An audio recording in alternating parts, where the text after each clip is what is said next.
On the menu today was KOKKORAS KRASATOS με HILOPITES, braised rooster with noodles.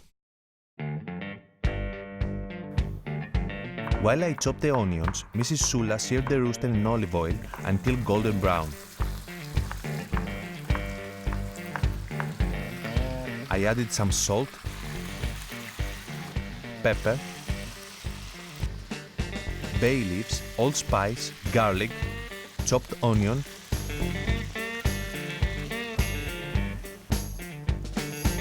and a few pearl onions.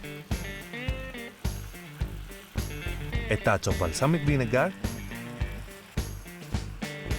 and some tomato paste is next. Red wine, which is produced by the students, is added as the braising liquid.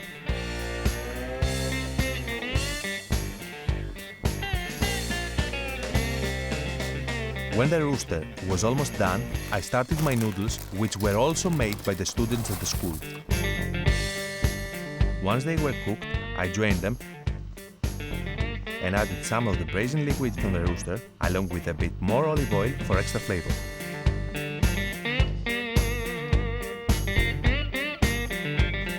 And it's almost time to eat.